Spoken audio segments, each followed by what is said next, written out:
I am easily pleased. You show me a trailer full of parkour where an anime girl parries a gigantic excavator with a chainsaw, and I'm sold. I don't need to know anything else, here is my money, do with it as you wish. That was my initial reaction to Motorslice, an indie game from the two-man Regular studio about a girl with a chainsaw who fights giant machines. Our protagonist is a slicer known only as P, who has arrived in a mysterious megastructure with one goal: destroy all the machines. It's an intriguing setup, although if you're expecting any of this to be explored with any depth, you'll be sorely disappointed. This was admittedly one of my disappointments with the game, if I must start on a negative. The premise is interesting, and I would like to know more about this world where sentient construction equipment exists in dusty old megastructures that appear to be an affront to God, but alas, the setup is all we ever learn. We do get a bit of information about how the slicers use a rank system, Z being the highest, and a vague discussion of suspicion around some remains we find, but it never leads to anything substantial. However, all the other stuff that intrigued me about the game remains strong. When I first learned about the game, I knew it ticked a ton of boxes for me. There was parkour that pulls from Prince of Persia: Sands of Time and Mirror's Edge, you have boss fights against gigantic beings like its Shadow of the Colossus, and you can parry attacks the size of buildings like its Metal Gear Rising. Those are some of my favourite games, sign me right up. And indeed, the game does deliver on the premise of cool parkour mixed with epic boss battles. The vast majority of the game is a series of platforming puzzle boxes where you wall run, leap, swing, and generally avoid touching the ground because most of the time it will kill you. A lot of work has been put into these sequences to make them feel as snappy and fluid as possible, where if you get your timing right, you can easily slip into a flow state and have an incredibly fun time. The influences on this game are aggressively obvious. The white sands and grey concrete slabs peppered with brightly coloured objects indicating where you need to go are ripped straight from Mirror's Edge. At times, I even felt like some of the objects were assets somehow taken directly from DICE's game too, with the chain link fences, pipes and air conditioning units looking alarmingly similar. But then the obstacles popping out of the walls, the pole climbing, the cracks that shift the camera to cinematic angles, they're all pure Prince of Persia. Well, initially my brain did associate it with the Crystal Dynamics Tomb Raider games, specifically Tomb Raider Underworld for some of the pole mechanics, but it's pretty clear that Prince of Persia: Sands of Time was an influence on both of these things. In fact, it was so obvious an inspiration that sometimes if I screwed up a jump, I would try and remember where the rewind button was. Alas, there is no rewind button, just a Mirror's Edge style wobbly screen rushed to the ground where P is smashed into paste. I will admit that while movement is a generally fun time, there were some moments where you could feel a slight bit of the indie jank. This is not a slam on indie games by any means, but the obviousness of its influences mean that the gulf in their budgets does sneak through at times. Mirror's Edge and Sands of Time were both constructed by decently sized teams backed by a whole testing department at EA and Ubisoft respectively, while Motorslice was made by two brothers and a dream. And this does mean that sometimes P will go flying off in a direction you didn't intend.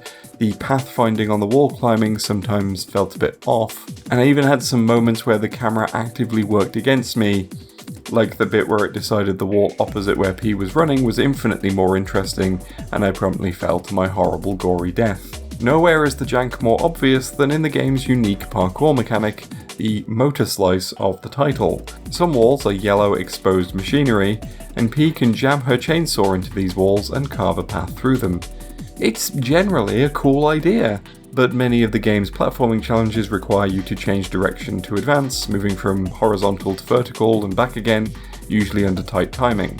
The problem here is that I often found switching direction unreliable, and there always seemed to be a significant delay in P's turning circle for these moments. Over the course of the game, it went from a mechanic that felt cool, original and exciting, to becoming something that I would kind of dread whenever it would show up, as the challenges increasingly required extra precision that the controls did not feel cut out for. The obvious influences and occasional jank carry over to the boss fights. At the end of each level, P faces off against a giant piece of machinery, ranging from a dump truck the size of a mountain to an excavator that could rival a Metal Gear. It's not hard to see the Shadow of the Colossus influence here, as both games see you as a tiny dot on the screen, facing off against something that can crush you with the slightest thought.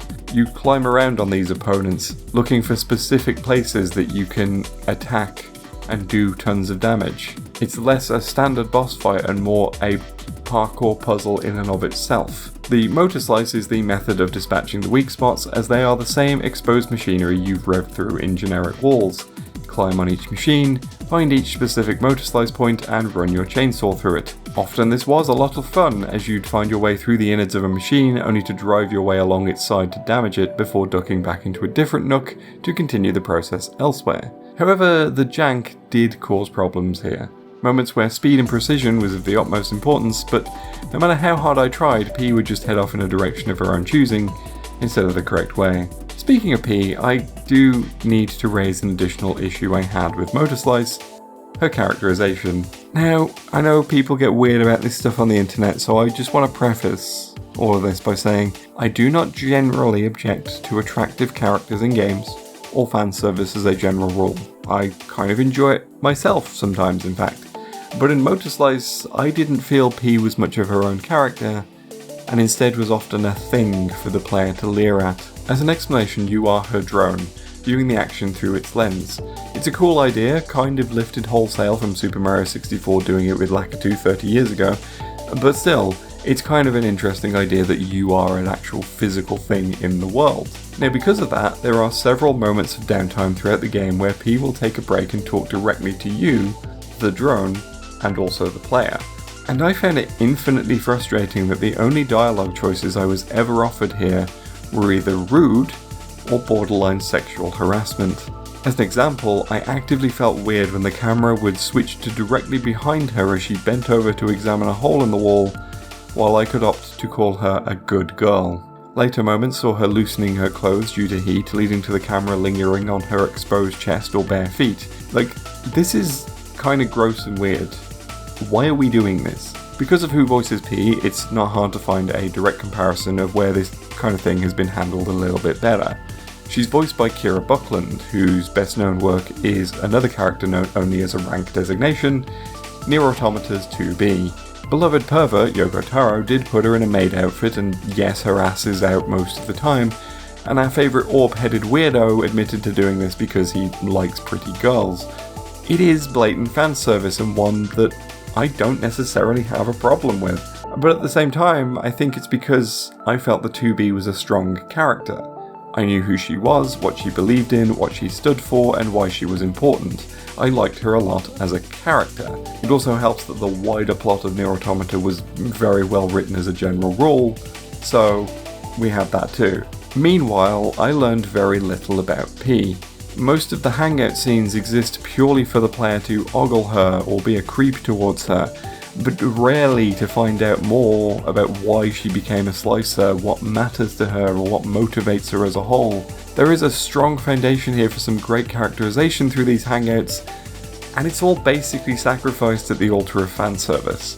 And that's perhaps where a lot of my disappointment regarding the overall narrative comes from, because these moments could have been used to flesh out the world more as we move through the adventure, but instead we're just looking at her arse. Again, let me reiterate, I don't mind skimpy outfits or attractive ladies in my games, but I do also like strong, well-written characters, and if I must have only one of these things, I will always choose the latter. But despite that, I do still have a lot of love for Motorslice.